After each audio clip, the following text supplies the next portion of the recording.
ನಾನು ಆಫೀಸ್ಗೆ ಕೆಲಸ ಕೇಳಲು ಹೋಗಿದ್ದೆ. ನನಗೆ ಗಾಬರಿ ಮತ್ತು ಟೆನ್ಷನ್ ಆಗ್ತಾ ಇತ್ತು. ಎಲ್ಲಿ ಸಿಗುತ್ತೋ ಕೆಲಸ ಇಲ್ವಾ ಅಂತ. ಮತ್ತು ನಾನು ಅಂದ್ಕೊಂಡೆ ನನಗೆ ಕೆಲಸ ಸಿಗೋದು ಡೌಟೇ ಇರಬೇಕು ಅಂತ. ಅಲ್ಲಿ ಕೆಲಸ ಕೇಳ್ಕೊಂಡು ಬಂದಿದ್ದ ಹುಡುಗಿಯರೆಲ್ಲ ತುಂಬ ಒಳ್ಳೆ ಡ್ರೆಸ್ ಮತ್ತು ಮಾಡೆಲ್ ಆಗಿದ್ದರು. ಆದರೆ ನಾನು ಸೀದಾ ಸಾದಾ ಆಗಿದ್ದೆ. ಮತ್ತು ಅವ್ರು ಇಂಗ್ಲೀಷ್ ಪಟ ಪಟ ಅಂತ ಮಾತಾಡ್ತಿದ್ರು. ಮತ್ತು ಅಲ್ಲಿ ಇಷ್ಟು ಜನ ಇದ್ದರು ಅಂದರೆ ಕೂತ್ಕೊಳ್ಳೋಕ್ಕೂ ಜಾಗ ಇರಲಿಲ್ಲ. ಮತ್ತು ಹೀಗೆ ನರ್ವಸ್ ಆಗಿ ಇರಬೇಕಾದ್ರೆ ಭೂಮಿ ಬಂದಳು. ಮತ್ತು ಕೇಳಿದ್ರು, ಯಾಕೆ ಹೀಗಿದೆಯಾ, ಏನಾಯಿತು ಅಂತ. ಆಗ ಏನೇ ಇಷ್ಟು ಜನ ಇದ್ದಾರೆ ಮತ್ತು ನಾನು ಸೆಲೆಕ್ಟ್ ಆಗ್ತೀನಾ ಅಂತ. ಆಗ ಅವಳು, ನೀನು ಟೆನ್ಷನ್ ಮಾಡ್ಕೋಬೇಡ, ಸೆಲೆಕ್ಟ್ ಆಗ್ತೀಯಾ, ಮತ್ತು ನಾನು ನಿನ್ನ ಕರ್ಕೊಂಡು ಬಂದಿರೋದು ಅಲ್ವಾ ಅಂತ. ಆಗ ಹಾಂ ಅಂತ ಸುಮ್ಮನಾದೆ. ನನ್ನ ಹೆಸರು ಕೂಗಿದ್ರು ಮತ್ತು ನಾನು ಹೋದೆ. ಅವರು ನನ್ನ ಗುರಾಯಿಸಿ ನೋಡ್ತಾಯಿದ್ರು ಮತ್ತು ಕೇಳಿದ್ರು, ನಿನ್ನ ಹೆಸರೇನು ಅಂತ. ಆಗ ನಾನು ರಶ್ಮಿ ಅಂದೆ. ಮತ್ತು ಕೇಳಿದ್ರು, ನಿನ್ನ ಏಜ್ ಎಷ್ಟು ಅಂತ. ಆಗ ನಾನು 23 ಅಂತ ಹೇಳಿದೆ. ಮತ್ತು ನಾನು ನನ್ನ ಡಿಗ್ರಿ ಫಾರ್ಮ್ ಕೊಟ್ಟೆ ಮತ್ತು ಅದೇನು ನೋಡಲಿಲ್ಲ. ಮತ್ತು ಕೆಲಸಕ್ಕೆ ಬೇಡವಾದ ವಿಷಯನೇ ಹೇಳ್ತಾಯಿದ್ರು. ನಾನು ಕೆಲಸ ಬೇಕಲ್ಲ ಅಂತ ಹೇಳ್ತಿದ್ದೆ.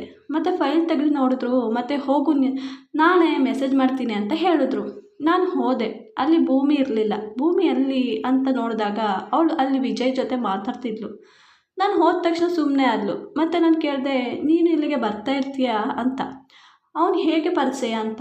ಆಗ ಹ್ಞೂ ಅಂದ್ಲು. ಮತ್ತು ಹೇಳಿದ್ರು, 2-3 ಸಲ ಜಾಬ್ ಕೇಳೋಕ್ಕೋಸ್ಕರ ಬಂದಿದ್ದೆ, ಅದೇ ನಿನ್ನ ಥರ ಬ್ರಿಲಿಯಂಟ್ ಅಲ್ವಲ್ಲ ಅಂತ ಹೇಳಿ ನಗಾಡಿದ್ಲು. ನಾನು ಈಗ ನನಗೆ ಗೊತ್ತಿಲ್ಲ ಜಾಬ್ ಸಿಗುತ್ತೋ ಇಲ್ವೋ ಅಂತ. ಆಗ ಡೋಂಟ್ ವರಿ, ನಿನ್ನ ಸೆಲೆಕ್ಟ್ ಮಾಡೇ ಮಾಡ್ತಾರಂತ ಹೇಳಿದ್ಲು. ಮತ್ತು ಹೇಳಿದ್ಲು, ಇದ್ರ ಬಗ್ಗೆ ನಂದು ಗ್ಯಾರಂಟಿ ಅಂತ. ಹಾಗೆ ಬಸ್ ಇಳಿದ್ವಿ. ಅವಳ ಮನೆಗೆ ಕಡೆಗೆ ಹೋಗ್ತಾ ಇದ್ಲು. ನಾನು ನನ್ನ ಮನೆ ಕಡೆ ಹೋಗ್ತಿದ್ದೆ. ಆಗ ಮನು ಬಂದ ಮತ್ತು ಹೇಳ್ತಾ, ನಿನ್ನ ಜೊತೆ ಭೂಮಿ ಏನು ಮಾಡ್ತಾ ಇದ್ದಾಳೆ ಅಂತ. ಆಗ ಇದೆಲ್ಲ ನಿನ್ಗೆ ಯಾಕೆ. ಅವನು ನಿನ್ಗೆ ಯಾಕೆ ಅಂದರೆ ನಾನು ನಿನ್ನ ಜೊತೆ ಮದುವೆ ಆಗೋ ಹುಡುಗ ಅಂತ. ಆಗ ಮೊದಲು ಸಂಪಾದನೆ ಮಾಡು ಮತ್ತೆ ಅಧಿಕಾರ ಚಲಾಯಿಸು ಅಂತ. ಅವಳು ಸರಿ ಇಲ್ಲ, ನೀನು ಅವಳ ಜೊತೆ ಇರಬೇಡ ಅಂತ ಹೇಳ್ದ. ಆಗ ಅವಳ ಬಗ್ಗೆ ಯಾಕೆ ಹೇಗೆ ಹೇಳ್ತೀಯಾ, ಮೊದಲು ನೀನು ಸರಿ ಇದೆಯಾ ನೋಡ್ಕೊ ಅಂತ ಹೇಳಿದೆ. ಆಗ ನನಗೆ ಗೊತ್ತಿಲ್ಲ ಇಲ್ಲಿನ ಹೆಣ್ಮಕ್ಳು ಯಾರು ಸರಿ ಇರ್ತಾರೆ ಯಾರಿಲ್ಲ ಅಂತ, ಯಾವಾಗಲೂ ರೋಡಲ್ಲಿ ಇರ್ತೀವಿ ಅಂತ. ಆಗ ಅಯ್ಯೋ ಹೋಗು, ಮೊದಲು ಕೆಲಸ ಹುಡುಕಿ ಮತ್ತೆ ಕೆಲಸ ಮಾಡಿ ಮತ್ತೆ ನನಗೆ ಬುದ್ಧಿವಾದ ಹೇಳು ಅಂತ ಹೇಳಿ ನಾನು ಮುಂದಕ್ಕೆ ಹೋದ ತಕ್ಷಣ ನಾನು ಒಳಗಡೆ ಹೋದೆ. ಆಗ ಅಮ್ಮ ಬೇಡ ಬೇಡ ಅಂದರೆ ಕೆಲಸ ಹುಡ್ಕೊಂಡು ಹೋಗ್ತೀಯ ಅಂತ ಹೇಳಿದ್ರು. ಆಗ ನನಗೆ ಕೆಲಸ ಮಾಡಬೇಕು, ಅದೆಲ್ಲ ಬಿಡು, ಮೊದಲು ನನಗೆ ಏನಾದರೂ ಬೇಕಾ ಅಂತ ಕೇಳಿದ್ರಾ ಅಂತ ಹೇಳುವಾಗ ನನ್ನ ತಂಗಿ ನೀರು ತಂದುಕೊಟ್ಲು. ಮತ್ತು ಹೇಳಿದ್ಲು, ಏನು ತಿನ್ನೋದಕ್ಕೆ ಇದೆ ಅಂತ ನಾನು ಹೇಳಿದೆ. ತುಂಬ ಹೊಟ್ಟೆ ಹಸಿತಿದೆ ಅಂತ ಕೇಳಿದೆ. ಅದಕ್ಕೆ ತಿನ್ನೋದಕ್ಕೆ ಕೋಳಿ ಸಾರು, ಆದರೆ ಅತ್ತಿಗೆ ಕಿಚನ್ಗೆ ಬೀಗ ಹಾಕಿದ್ದಾರೆ ಅಂತ ಹೇಳಿದ್ಲು. ಆಗ ಯಾಕೆ ಹಾಕಿದ್ದಾರೆ ಅಂತ ಕೇಳಿದೆ. ಆಗ ಅದು ಅಮ್ಮನ ಫ್ರೆಂಡ್ ಬಂದಿದ್ದರು, ಅಲ್ಲಿ ಹಾಲಿತ್ತಲ್ಲ ಅದರಿಂದ ನಾನು ಟೀ ಮಾಡಿಕೊಟ್ಟೆ. ಇದು ಅತ್ತಿಗೆಗೆ ಗೊತ್ತಾಗಿ, ನೀವು ನನಗೆ ಅಂತ ಹಾಲು ಮಡಗಿದ್ನಲ್ಲ ಖಾಲಿ ಮಾಡಿದ್ದೀರಾ ಅಂತ, ಹೀಗೆ ಇದ್ದರೆ ಸರಿಯಾಗಲ್ಲ ಅಂತ ಕೀ ಹಾಕಿ ಹೋದರು. ನನಗೆ ಗೊತ್ತು ಅತ್ತಿಗೆ ಇದು ನನ್ನ ಮೇಲಿನ ದ್ವೇಷಕ್ಕೆ ಹೀಗೆ ಮಾಡಿದ್ದು ಅಂತ. ಯಾಕೆಂದರೆ ಅತ್ತಿಗೆ ನನ್ನ ಅವ್ರ ತಮ್ಮನಿಗೆ ಕೊಟ್ಟು ಮದುವೆ ಮಾಡಿಸ್ಬೇಕು ಅಂತ ಹಠ ಹಿಡ್ದಿದ್ರು. ಆದರೆ ನಾನು ಒಪ್ಪೋದಕ್ಕೆ ಹಾಗೆ ಮಾಡ್ತಾ ಇರೋದು. ಏಕೆಂದರೆ ಅತ್ತಿಗೆ ತಮ್ಮನಿಗೆ ಕೆಲಸ ಇಲ್ಲ, ಪೋಲಿ ಹುಡುಗ ಅಂತ ಎಲ್ಲೂ ಹೆಣ್ಣನ್ನು ಕೊಡ್ತಾ ಇಲ್ಲ. ನಾನು ಅಮ್ಮನ ಹತ್ರ ಹೇಳಿದೆ, ಹೀಗೆ ಇದ್ರೂ ಸರಿಯಾಗಲ್ಲ ಅಮ್ಮ, ನೀನು ಅತ್ತಿಗೆಗೆ ಯಾಕೆ ಹೆದರ್ತೀಯ, ನೀನು ಯಾಕೆ ಸರಿಯಾಗಿ ಬೈಯಲ್ಲ ನೋಡು, ಈಗ ತಿನ್ನೋಕ್ಕೂ ಕೊಡ್ದೇನೆ ಕೀ ಹಾಕಿ ಹೋಗಿದ್ದಾಳೆ. ಆಗಮ್ಮ ನಾನು ಒಂದು ಹೇಳಿದ್ರೆ ಅವಳು 10 ಹೇಳ್ತಾಳೆ. ಮತ್ತು ತಿನ್ನೋಕ್ಕೂ ರೇಷನ್ ಕೊಡಲ್ಲ, ಏನು ಸಾಮಾನು ಕೊಡಲ್ಲ, ನಿನಗೆ ಗೊತ್ತಲ್ವಾ. ಆಗ ಅಣ್ಣ ಬಂದು ಹೇಳಬೇಕು ಅಂತ. ಆಗ ಅಮ್ಮ ಹೇಳಿದ್ರು, ಅಣ್ಣನ ಜೊತೆ ಹೇಳಿ ಅವನು ಒಂದು 10 ಹೇಳಕ್ಕ, ನನಗೆ ಏನಾದರೂ ಎಡವಟ್ಟು ಆಗಿ ನನ್ನನ್ನು ಮನೆಯಿಂದ ಆಚೆ ಕಳಿಸ್ತಾನೆ ಅಷ್ಟೇ. ಈಗೇನು ಮಾಡೋದು, ನನಗೆ ತುಂಬ ಹೊಟ್ಟೆ ಹಸಿತಿದೆ. ಮೊದಲೆಲ್ಲ ಅಣ್ಣ ಸಂಪಾದನೆ ಮಾಡಿದ ಹಣ ಎಲ್ಲ ಅಮ್ಮನ ಕೈಯಲ್ಲಿ ಕೊಡ್ತಿದ್ದ. ಆದರೆ ಅತ್ತಿಗೆ ಬಂದಮೇಲೆ ಅಮ್ಮ ಲಾಕರಲ್ಲಿ ಹಣ ಮಾಡ್ತಿದ್ರು, ಆದರೆ ಸ್ವಲ್ಪ ಹಣ ಅದರಲ್ಲಿ ಕಾಣಿಸ್ತಾ ಇರಲಿಲ್ಲ. ಆಗ ಅತ್ತಿಗೆ, ಇದು ಸರಿಯಾಗಲ್ಲ, ಅಮ್ಮ ಎಲ್ಲಿ ಬೇಕು ದುಡ್ಡು ಅಲ್ಲಿ ಮಡಗ್ತಾರೆ ಮತ್ತು ಮರ್ತ್ಬಿಡ್ತಾರೆ, ಅಮ್ಮನಿಗೆ ವಯಸ್ಸಾಗಿದೆ, ಹಾಗೆ ಇನ್ಮೇಲಿಂದ ನೀವು ದುಡ್ಡು ನನ್ನ ಕೈಯಲ್ಲಿ ಕೊಡಿ ಅಂತ ಹೇಳಿದ್ರು. ಹಾಗೆ ಅಣ್ಣನ ಒಪ್ಕೊಂಡ, ಅತ್ತಿಗೆ ಕೈಯಲ್ಲೇ ಕೊಡ್ತಿದ್ದ ದುಡ್ಡನ್ನು. ಆದರೆ ಅತ್ತಿಗೆ ಇದನ್ನು ದುರುಪಯೋಗ ಪಡಿಸ್ಕೊಂಡು ಸಾಮಾನೆಲ್ಲ ತರಿಸಿ ಅವರು ರೂಮಲ್ಲಿ ಮಡ್ಕೋತಿದ್ರು ಮತ್ತು ನಮಗೆ ಸ್ವಲ್ಪ ಸ್ವಲ್ಪ ಕೊಡ್ತಿದ್ರು ಮತ್ತು ಹೇಳ್ತಿದ್ರು ಇದನ್ನು 1 ವಾರ ತರಿಸ್ಬೇಕು ಅಂತ. ಆದರೆ ಅದು 1 ವಾರಕ್ಕೆ ಸಾಕಾಗ್ತಿರ್ಲಿಲ್ಲ. ಖಾಲಿ ಆದರೆ ತುಂಬ ಬೈತಿದ್ರು, ಹೆಚ್ಚು ಖರ್ಚು ಮಾಡ್ತೀರಾ ಅಂತ ಹೇಳ್ತಿದ್ರು. ಮತ್ತು ಕೇಳಿದ್ರು ಕೊಡ್ತಾ ಇರಲಿಲ್ಲ. ನಾವು 1 ದಿನಕ್ಕೆ 2 ಸಲ ಊಟ ಮಾಡ್ತಿದ್ವಿ, ಒಂದು ಹೊತ್ತಿಗೆ ಉಪವಾಸ ಇರ್ತಿದ್ವಿ. ಮತ್ತು ಅತ್ತಿಗೆ ಸಪ್ರೇಟಾಗಿ ಅಡುಗೆ ಮಾಡ್ಕೋತಿದ್ಲು ಅಣ್ಣನಿಗೂ ಅವಳಿಗೂ. ಅದಕ್ಕೆ ನಾನು ಜಾಬ್ ಮಾಡಬೇಕು ಅಂತ ತೀರ್ಮಾನ ಮಾಡಿಕೊಂಡೆ. ಮತ್ತು ನನ್ನ ಕೈಯಲ್ಲಿ ಭೂಮಿ ಸ್ವಲ್ಪ ಹಣ ಕೊಟ್ಟಿದ್ಲು, ನೀನು ಖರ್ಚಿಗೆ ಮಾಡ್ಕೊ ನಾಳೆ ಆಟೋಗೆ ಅಂತ. ನಾನು ದುಡ್ಡಿದೆಯಲ್ಲ ಅಂತ, ಇರಮ್ಮ ಏನಾದರೂ ಹೊರಗಡೆಯಿಂದ ತರ್ತೀನಿ ಅಂತ ಹೋದೆ. ಮತ್ತು ಒಂದು ಹೊತ್ತಿಗೆ ಊಟ ತಂದೆ ಮತ್ತು ಅದೇ ತಿಂದು ಮಲಗಬೇಕಾದ್ರೆ ಅಂದ್ಕೊಂಡೆ ಹೇಗಾದರೂ ಜಾಬ್ ಸಿಕ್ಕಿದ್ರೆ ಆಗುತ್ತೆ ಅಂತ. ಅಷ್ಟರಲ್ಲೇ ಆಫೀಸ್ನಿಂದ ಮೆಸೇಜ್ ಬಂತು. ಆದರೆ ಆಫೀಸ್ ನಂಬರಿಂದ ಅಲ್ಲ, ಅದು ಅವರ ಪರ್ಸ್ನಲ್ ನಂಬರ್ ಆಗಿತ್ತು ಮತ್ತು ಕೊನೆಯಲ್ಲಿ ಸುರೇಶ್ ಅಂತ ಹೆಸರಿತ್ತು. ಆಗ ತುಂಬ ಸಂತೋಷ ಆಯಿತು. ಬೆಳಗ್ಗೆ ಬೇಗ ಎದ್ದು ರೆಡಿ ಆಗ್ತಾ ಇದ್ದೆ. ಅಮ್ಮ ಎಲ್ಲಿಗೆ ಇಷ್ಟು ಬೇಗ ಎದ್ದು ರೆಡಿ ಆಗ್ತಾ ಇದ್ದೀಯಾ ಅಂತ ಕೇಳಿದ್ರು. ಆಗ ನನಗೆ ಜಾಬ್ ಸಿಕ್ತು, ಅಲ್ಲಿಗೆ ಹೋಗೋಕ್ಕೆ ರೆಡಿ ಆಗ್ತಿರೋದು ಅಂತ ಹೇಳಿದೆ. ಆಗ ಅಮ್ಮ ನಿಮ್ಮ ಅಣ್ಣ ಬಿಡ್ತಾನ ಹೋಗೋಕ್ಕೆ ಹೇಳು, ಮೊದಲೇ ಹೊರಗಡೆ ಹೋಗೋಕ್ಕೆ ಇಷ್ಟ ಇಲ್ಲ, ಇನ್ನು ಜಾಬ್ಗೆ ಬಿಡ್ತಾನ ಹೇಳು ಅಂತ ಕೇಳಿದ್ರು. ಆಗ ಅದೆಲ್ಲ ನಿನ್ಗೆ ಯಾಕೆ, ಕೇಳಿದ್ರೆ ನನಗೆ ಗೊತ್ತು ಏನು ಹೇಳಬೇಕು ಅಂತ, ನೀನು ಸುಮ್ಮನೆರು ಅಂತ ಹೇಳಿದೆ. ಬೇಗ ರೆಡಿಯಾದೆ. ಮತ್ತು ಆಟಕ್ಕೆ ದುಡ್ಡು ಇರಲಿಲ್ಲ, ನಡ್ಕೊಂಡು ಹೋಗಬೇಕಿತ್ತು. ಅದಕ್ಕೆ ಅಷ್ಟರಲ್ಲಿ ಅತ್ತಿಗೆ ಬಂದು ಎಲ್ಲಿಗೆ ಹೋಗ್ತಾ ಇದೆಯಾ ಇಷ್ಟು ಬೆಳಗ್ಗೆ ಅಂತ ಕೇಳಿದ್ರು. ಅದಕ್ಕೆ ನಾನು ಮನಸ್ಸಲ್ಲಿ ಅಂದ್ಕೊಂಡೆ 2 ಹೇಳಲ್ಲ ಅಂತ. ಮತ್ತು ಅಂದ್ಕೊಂಡೆ ಇವ್ರ ಜೊತೆ ಮಾತಾಡ್ಕೊಂಡಿದ್ರೆ ಇಲ್ಲಿ ಜಗಳ ಆಗುತ್ತೆ, ಇನ್ನು ಬೆಳಗ್ಗೆನೇ ಮೂಡ್ ಆಫ್ ಆಗುತ್ತೆ, ಮತ್ತು ಆಫೀಸ್ಗೂ ಲೇಟ್ ಆಗುತ್ತೆ ಅಂತ ಹೊರಟೋದೆ. ಹೋಗಬೇಕಾದ್ರೆ ಅತ್ತಿಗೆ ನೀನು ಎಲ್ಲಾದರೂ ಹೋಗೋ, ಆದರೆ ಸಂಜೆ ಬೇಗ ಬರಬೇಕು, ನೀನು ಮದುವೆ ಡೇಟ್ ಫಿಕ್ಸ್ ಮಾಡ್ತಾ ಇದ್ದೀವಿ ಅಂತ ಹೇಳಿದ್ರು. ಆದರೂ ನಾನು ಹೋದೆ. ಸರ್ ಕೇಬನಲ್ಲಿ ಇದ್ದರು. ಮತ್ತು ಅವ್ರು ಕೂತಿದ್ದನ್ನು ನೋಡಿ ತಲೆ ಬಗ್ಗಿಸ್ಬಿಟ್ಟೆ. ಮತ್ತು ಟೇಬಲಲ್ಲಿ ಬಿಯರ್ ಗ್ಲಾಸ್ ಇತ್ತು. ಸರ್ ಸೋಫಾದಲ್ಲಿ ಕಾಲನ್ನೆಲ್ಲ ಮೇಲೆ ಮಡಗಿದ್ರು. ಮತ್ತು ಹೇಳಿದ್ರು ಬಾ ಒಳಗಡೆ ಅಂತ. ಮತ್ತು ಕೂತ್ಕೊಳ್ಳೋಕೆ ಹೇಳಿದ್ರು. ಮತ್ತು ನನ್ನ ನೋಡುತ್ತಾ ಇದ್ದರು. ನಾನು ಸರ್ ಅಂದೆ. ಆಗ ಇವತ್ತೇನು ಕೆಲಸ ಇಲ್ಲ ಅಂತ ಹೇಳಿದ್ರು. ಮತ್ತು ಒಂದು ಚೆಕ್ಗೆ ಸ್ವಲ್ಪ ಹಣ ಬರೆದು ಕೊಟ್ಟರು. ಅದರಲ್ಲಿ 50,000 ಇತ್ತು. ನಾನು ಸರ್ ಇಷ್ಟೆಲ್ಲ ಹಣ ಅಂದೆ. ಆಗ ಇದು ಅಡ್ವಾನ್ಸ್, ಮತ್ತು ನೀನು ನನ್ನ ಪರ್ಸ್ನಲ್ ಅಸಿಸ್ಟೆಂಟ್, ಬಟ್ಟೆನೂ ಹಾಗೆ ಇರಬೇಕು, ಅದಕ್ಕೆ ಮೊದಲು ಹೋಗಿ ಒಳ್ಳೆ ಬಟ್ಟೆ ತಗೋ, ಮತ್ತು ಮೇಕಪ್ ಮಾಡಿಸ್ಕೊ, ಮತ್ತು ಸ್ವಲ್ಪ ಸ್ಟೈಲಾಗಿರಬೇಕು ಅಂತ ಹೇಳಿದ್ರು. ಅದಕ್ಕೆ ಅಂತ ಹೇಳಿ ಕಳಿಸಿದ್ರು.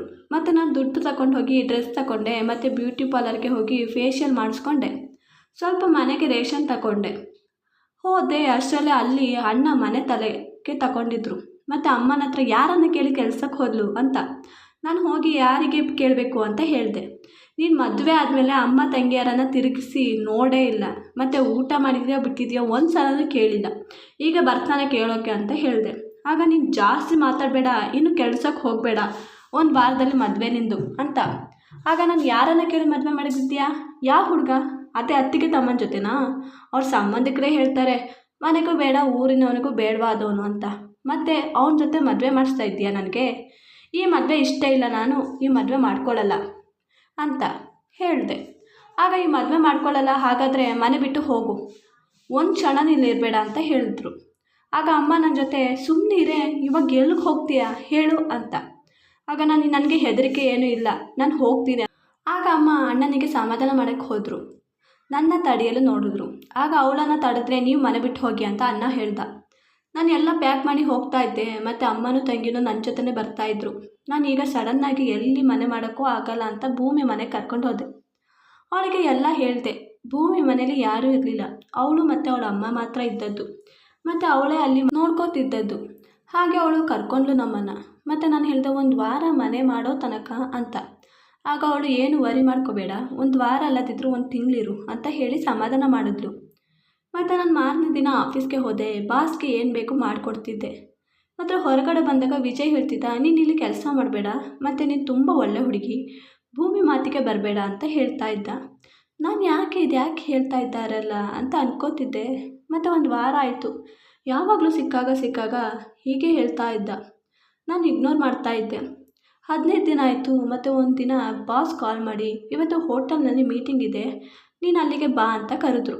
ನಾನು ಎಲ್ಲ ಫೈಲ್ಗಳನ್ನು ಪ್ಯಾಕ್ ಮಾಡಿಕೊಂಡು ಹೋದೆ. ಅಲ್ಲಿ ರೂಮಲ್ಲಿ ಬಾಸ್ ಮಾತ್ರ ಕೂತಿದ್ರು. ಮತ್ತು ಹೇಳಿದ್ರು ಅವ್ರು ಸ್ವಲ್ಪ ಲೇಟ್ ಆಗುತ್ತೆ, ನೀನೊಂದು ಗ್ಲಾಸ್ ಟೀ ಕುಡಿ ಅಂತ ಕೊಟ್ಟರು. ನಾನು ಕುಡಿದೆ. ಮತ್ತು ಅಲ್ಲೇ ನಿದ್ದೆ ಬಂದ ಹಾಗೆ ಆಯಿತು. ಮತ್ತು ಏನಾಯಿತು ಗೊತ್ತಿಲ್ಲ, ಎದ್ದು ನೋಡಿದಾಗ ನನ್ನ ಜೊತೆ ಬಾಸ್. ನಾನು ಅವರನ್ನು ಬೈಯುತ್ತಾ ಅಳ್ತಿದ್ದೆ. ಆಗ ಅವರು ನೀನೇ ಸರಿ ಇಲ್ಲ, ನೀನೇ ನನ್ನ ಹತ್ರ ಬಂದು ಹೀಗೆಲ್ಲ ಮಾಡಿಸಿ ಈಗ ಹೀಗೆ ಹೇಳ್ತಿದ್ದೀಯಾ, ನಿನ್ನ ಥರ ಹುಡುಗಿನ ಎಲ್ಲೂ ನೋಡಿಲ್ಲ ನಾನು, ಇನ್ನು ನೀನು ನನ್ನ ಜೊತೆ ಕೆಲಸ ಮಾಡಿದ್ರೆ ನನ್ನ ಆಫೀಸ್ ಹಾಳಾಗುತ್ತೆ, ನೀನು ಇದೇ ಲಾಸ್ಟ್, ನಾಳೆಯಿಂದ ಆಫೀಸ್ಗೆ ಬರಬೇಡ ಅಂತ ಹೇಳಿ ಹೋದರು. ನಾನು ಅಳುತ್ತಾ ಅಯ್ಯೋ ದೇವ್ರೇ ಅಂತ ಬಟ್ಟೆ ಸರಿ ಮಾಡ್ಕೋತಿದ್ದೆ. ಆದರೆ ಅಷ್ಟರಲ್ಲಿ ವಿಜಯ್ ಬಂದ. ಮತ್ತು ನನ್ನ ನೋಡಿ ಬೇಜಾರು ಮಾಡ್ತಿದ್ದ. ಮತ್ತು ಹೇಳ್ತಿದ್ದ, ನಾನು ಮೊದಲೇ ಹೇಳಿಲ್ವಾ ನೀನು ಇಲ್ಲಿ ಕೆಲಸ ಮಾಡಬೇಡ ಅಂತ. ನಾನು ಹೇಳಿದೆ ಈಗ ನನ್ನ ಭೂಮಿ ಮನೆಗೆ ಬಿಟ್ಟುಬಿಡು ಅಂತ. ಆಗ ಏನು ಭೂಮಿ ಮನೆಗ, ಇದೆಲ್ಲ ಆಗೋಕ್ಕೆ ಭೂಮಿನ ಕಾರಣ.